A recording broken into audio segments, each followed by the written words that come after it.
diamond dude. I'm a diamond guy that got schlepped into development. And it's kind of amazing when you think about it. My story starts about 11 years ago, 1999. Charmian Gooch of Global Witness was looking around, and she wanted to talk to diamond people, and no one would talk to her. So, of course, I did. And she said, you know, people in Sierra Leone are being killed and dying because of diamonds. I said, well, you know, people in Africa have been killing each other for centuries. What is it the diamond industry's problem? But then she really explained it to me. And in fact, that's what was going on. And we talked about all kinds of solutions, kosher diamonds, Kimberley Process, etc. But my story takes me someplace else. A few months later, in 2000, I went down to Sierra Leone. The United States Department of State sent me on a reconciliation meeting with the terrorists out there. And I spoke to Fodi Sanko and this and that, but then I went to the amputee camp. And wow. I mean, there's thousands of people without limbs. Sierra Leone's in war. I flew out on a World Food Program helicopter, was the only way in and out of the country. And everybody was missing limbs. And then towards the end of my visit to this camp, I had babies in cardboard boxes, whatever have you. And towards the end of my visit there, these people were holding a little baby, and the baby was missing an arm. And then the people said to me, they said, tell the world what happened here. Tell them what happened to us. And that just blew me away totally. And that changed my life in the sense that I'm in the diamond business, and I love diamonds, and they're great. But, you just have to relate to the human side of what's happening around you. The issue about Sierra Leone and diamonds, you might think that, hey, these rich people, they buy diamonds, they're screwing up the world. Who here has a cell phone? Guys here have cell phones? What are you doing with those blood phones? Do you realize that 80% of the world's coltan, approximately, comes from the Congo? And do you realize that it's not just cell phones, it's computers, jet engines, hearing aids, pacemakers, airbags? $1.5 billion was spent last year on development aid to the Congo. Another $1.3 billion for peacekeepers. That's $2.8 billion last year in one country alone so we can have our toys. There's 100 million new consumers every year in India and China. These people want things. Africa's got them. Rich people taking things from poor people. Or I should say, poor people killing each other so rich people can take their stuff. That's what's going on today. People talk about resource curse. Hey, how about resource warfare? Is that the future of our enlightened society with our Apple computers and our coolness? Where does this stuff come from? Are we responsible for this stuff? What do we do about it? I'm going to show you a video for 1 minute and 17 seconds. His first stop is with the diamond diggers themselves. Nearly 150,000 workers dig for diamonds in Sierra Leone. Most earn less than $3 a day. If the exploitation continues, and you have diggers who work, they work with their bodies, they reduce their health, they reduce their lifespan. Diggers die in their 40s, early 40s. Hey, what's happening, man? Working hard? Yeah. You finding diamonds? Yes, So what do you think? Is it good? You like the job? You like the job? Diamond is not for us. Diamond is not for you.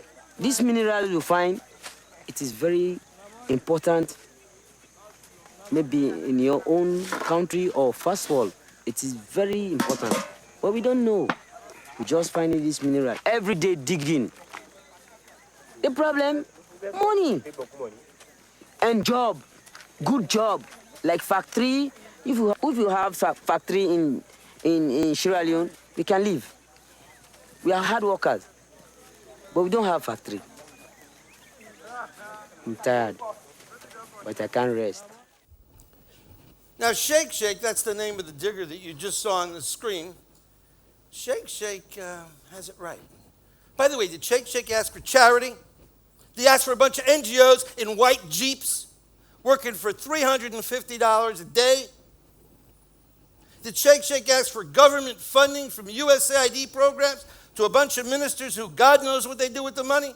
What did Sheikh ask for? He asked for a job. Who creates jobs? The governments create jobs. The NGOs create jobs. Who creates jobs? Sheikh said, give me sustainable economic development. Sheikh said, give me grassroots microeconomic beneficiation so that the money goes to the people at the bottom of the pyramid and then it works its way up so everybody benefits. A buck to Sheikh means a buck to the guy who sells shoes, means a buck to somebody else. By the way, that was that picture of Maria. So what's the story here? What can we do about this? What kind of world are we going to leave? Are we living in today? Now, you know, it's kind of interesting when you look at it because the problem goes much deeper than this. A lot of people would just look to government, say, let's get government to solve the problems. Because after all, these are huge problems. How huge? Consider this fact. 28% of children do not reach the age of 5 in Sierra Leone. It is the highest infant mortality rate in the whole world. Billions of dollars of diamonds came out. Don't think the Congo is much better, by the way. But 28% of the kids die. So what does that mean? Oh, there's a government regulation about mining, and there's a government regulation about smuggling. In this room, what would you do to keep your kid alive? What wouldn't you do? You tell me you wouldn't smuggle to keep your kid alive? Don't take your Western governments and your Western values and all that nonsense and try to lay it into another world which is in crisis. Don't go into an ICU unit for children and start vacuuming around and unplugging devices. We're so careful about the environment. We wouldn't think of cutting down in a rainforest or having a hotel just pop up. But we'll go into a country and destroy the economic environment with our aid and our friendship and our schools that don't have books and our whole society, whole way, the ugly Americans or whatever have you. Slow down, everybody. Respect the environment. Sheikh is a mensch. Sheikh wants a job. That's all. Africans are proud, and they deserve to be proud. And they are very smart, good, and capable people. If we didn't keep running them over with our white Jeeps. I'm not against government. I'm not against civil society. I'm not against people who do good things. Don't get me wrong. But hey, guys, $107 billion in aid to Africa. What do we have for it? Last year alone, $5.7 billion in peacekeeping. By the way, who's got the biggest army in the world? Somebody tell me. Who's got the biggest army? The United Nations. It's not a joke. Peacekeepers. Biggest army in the world. Because when people don't have food and they have what we want, they kill each other. And that's just a fact. Here, this is Newsweek from how many weeks ago? 4 weeks ago. March 1st, 2010, the death of human rights. Why governments worldwide have stopped fighting for freedom. I'm not against governments. I'm not against all the nice things that people say. I'm just a realist. Apparently not just me. Can we rely on governments to guarantee human rights? Can we rely on governments to make jobs? Can we rely on governments to get rid of poverty? They can help. They have to create an enabling environment. But then they should please get out of the way. And we, the nice citizens of the world who do rely on governments, are making a fundamental error. 2 rules of development, okay? The road to hell is paved with good intentions. Just because it doesn't work doesn't mean you don't have good intentions. So you're not a bad person. It's just realize that the unintended consequences of your good intentions, that's what's going to rule. So be careful with your intentions. And just because you're a nice person trying to do a nice thing doesn't mean you're doing the right thing. And also think about it sometimes. You know, when you got those good intentions, are you giving the charity so that you should feel good? Or are you giving the charity to really help the person somewhere else in the world? Are you trying to make the rest of the world a better place? Is that what your real intention is? Or you just want to feel good? Like, you know, you buy a Coke, you support a charity, feel good. Yeah, I'm cool. I'm all right. And recognize that no good deed goes unpunished because you're changing an environment. You're changing the world. Expect to be criticized for doing good things. Is charity evil? Dirty question. I mean, Bill Gates is a tzaddik. He's going out there. He's saving lives. He's getting rid of disease. And he's right and he's good. But think about the next step. You save all those lives. What are they going to eat? What kind of jobs are they going to have? People build schools all over the place, and then they don't have any jobs for the people. You have to think of things in a very integrated manner. So things have to work together. Economic environmentalism. Money's powerful. And sustainable development. I mean, that is the whole thing, baby. You go out there, you do something, make sure it's sustainable. So what's the most powerful force on earth? Somebody tell me. What's the most powerful force on earth? Love. Yeah, okay. Yeah, I guess if your kid's alive. What? Compounded interest. Yeah, maybe. What? Okay, guys. China and India. Doing great. America. Okay. Africa, where it was 30 years ago. You know, China and Africa were the same place 30 years ago. What happened? What is the driving force of change in the world today? No. Consumerism. People buying stuff. We all know the golden rule, right? The golden rule is love your neighbors, you love yourself, and all that, right? That's not the golden rule. The golden rule is he who has the gold rules. But it's not a joke, guys. You buy that damn cell phone and some kid died, man. It's your gold that killed that kid. You have the gold. Be responsible for your money. You have the gold. You rule. You may rule nicely. You may rule unnicely. You may rule like an idiot, but it's your bloody responsibility. Think about how you spend your money. Oh, environmentalism. Yeah, the guy with the big Jeep, we're all upset about him, right? But if people are dying in Africa, we don't think about that. We don't see it. We don't personalize it. We understand there are real people like Sheikh. No. That's some other place, some other people. We don't impersonalize. We don't internalize. What about the space? We talked about space between you and Sheikh. You are responsible for what you buy. No mistake about it. And you're also responsible for what you don't buy. Because what a lot of people do is they say, you know what? I'm going to buy a diamond from Canada. Responsible thing to do. Ethical thing to do. Let Sheikh die. But I'm going to take care of my desires in my way. It's not responsible not to buy from Sierra Leone. It's not responsible to do the things you need to do to fix the world with your money. Famous story in Africa. Chief comes back to his village. Everybody's looking around. Someone had found a diamond. They lost it. Everyone's looking for the diamond. And Chief tries to help out.